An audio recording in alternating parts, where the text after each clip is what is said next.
Halo teman-teman, balik lagi bersama saya Fajar di channel Fajrin. Jadi di video kali ini kita akan melanjutkan pembahasan mengenai soal penalaran matematika untuk latihan SNBT tahun 2026. Sekarang kita udah masuk ke soal 18, mungkin saya akan bacakan pertanyaannya. Dan untuk studi kasus yang ini, gambar di atas, kalian bisa lihat di video saya sebelumnya, saya sudah bahas tentang masalah dari pertanyaan ini gitu ya.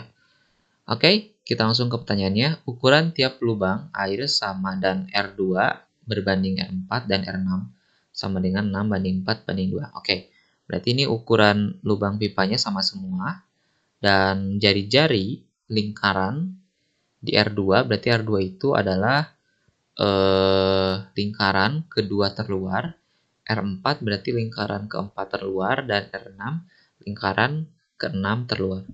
Agar pengairan pada L2, L4, dan L6 merata secara sama, oke, berarti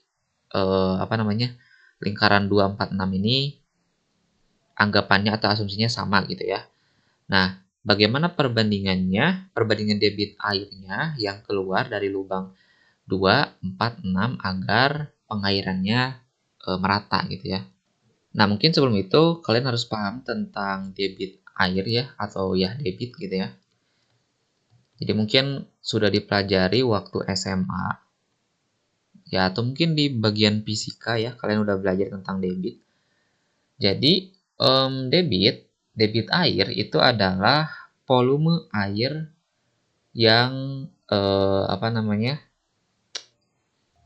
dihitung per sekian waktu gitu.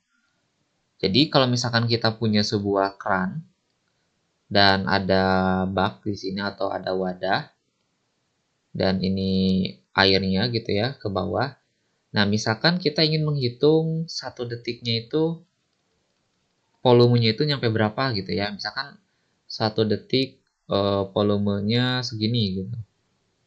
Nah, berarti 2 detik ya segimana gitu ya. Nanti kita hitung debitnya. Jadi debit air atau debit keran airnya itu kita bisa hitung sebagai volume dibagi waktu. Ini kecepatan volume air gitu ya debit itu. Nah, sekarang kita ingin mengetahui perbandingan debitnya. Debit Q2 berbanding Q4 berbanding Q6. Ini yang akan ditanyakan di soal ini gitu ya. Nah, kita tahu bahwa debit itu kan rumusnya adalah volume, ini volume ya. Volume dibagi T, T itu waktu atau time-nya. Oke, anggapannya ini kan lubangnya itu kan berupa lingkaran ya, lubang si pipanya. Kalau ada air yang jatuh ke bawah gitu, dan ini kan pengairannya kan merata, jadi semuanya sama dalam waktu yang sama. Jadi kalau kalian bayangkan nih ada pipa nih sepanjang ini pipa, terus pipa ini berputar sebesar 360 derajat, artinya saat pipanya berada di sini, nanti ketika memutar dia balik lagi ke sini. Itu dalam waktu yang sama, semuanya merata diairi dengan dengan pengairan yang sama, itu ya merata, waktunya juga sama. Nah, karena waktunya sama, sebenarnya kalian di sini tinggal menghitung volumenya aja, gitu. Kenapa? Karena kita dapat gini ya, kan kita dapat Q itu adalah Pi dibagi T ya. Nah, ini berarti Q2 dibagi Q4 dibagi Q6 itu sama saja dengan Pi2 per T2 berbanding Pi4 per T4 berbanding Pi6 per T6. Nah, karena tadi saya bilang semua T-nya sama, kenapa? Karena kalau kalian bayangkan pipa ini mengairi setiap lahan lingkaran dalam waktu yang sama ya. Kalau kalian bayangkan nih diairinya, maka kita punya nanti T2 sama dengan T4 sama dengan T6. Akibatnya apa? Akibatnya nanti T2, T4, dan T6-nya itu dapat dihilangkan. Jadi nanti perbandingan Q2, Q4, Q6 itu berdasarkan perbandingan volumenya aja. yaitu Pi 2 banding Pi 4 banding Pi 6. Nah, sekarang volumenya seperti apa? Nah, kalau kalian bayangkan juga ada sebuah pipa, terus dia mengairi ya, atau dia menjatuhkan air, keran ini gitu ya, keran, kan dia akan membentuk sebuah apa? Sebuah silinder atau tabung gitu ya. Ini kan ada pipa nih atau mungkin keran ya atau lubangnya, terus dia mengairi air gitu ya ke bawah jatuh. Dia kan akan membentuk sebuah tabung atau silinder. Nah, ingat rumus dari tabung atau silinder, volumenya itu sebagai Pi R kuadrat H atau Pi R kuadrat T ya. T-nya itu tinggi, bukan T yang waktu ini ya.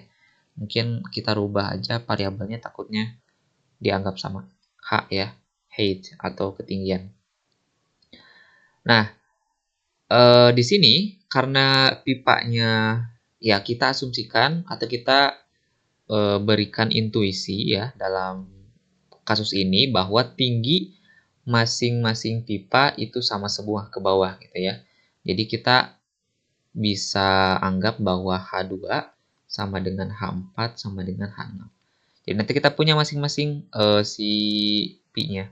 Untuk Pi 2 sama dengan Pi R2 kuadrat H2, terus Pi 4 sama dengan Pi R4 kuadrat H4, dan yang terakhir Pi 6-nya adalah Pi R6 kuadrat H6. Nah, sekarang kita masukkan ke yang ada saat ini, yang kita punya ini ya.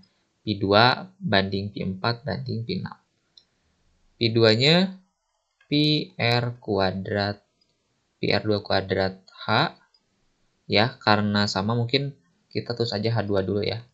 Terus ini Pi R kuadrat 4, lalu Pi R6 kuadrat H6.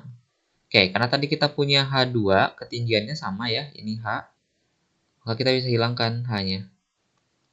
Nah, sisa Pi, nah Pi juga sama ya, Pi-nya kita bisa hilangkan. Ya, berarti sisa R2 kuadrat banding R4 kuadrat banding R6 kuadrat.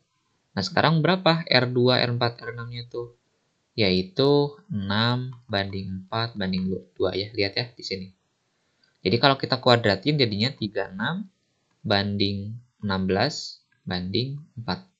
Kalau kita sederhanain, kita bagi semua komponen angka ini dengan berapa ya? Dengan EPB-nya mungkin ya, yaitu 4.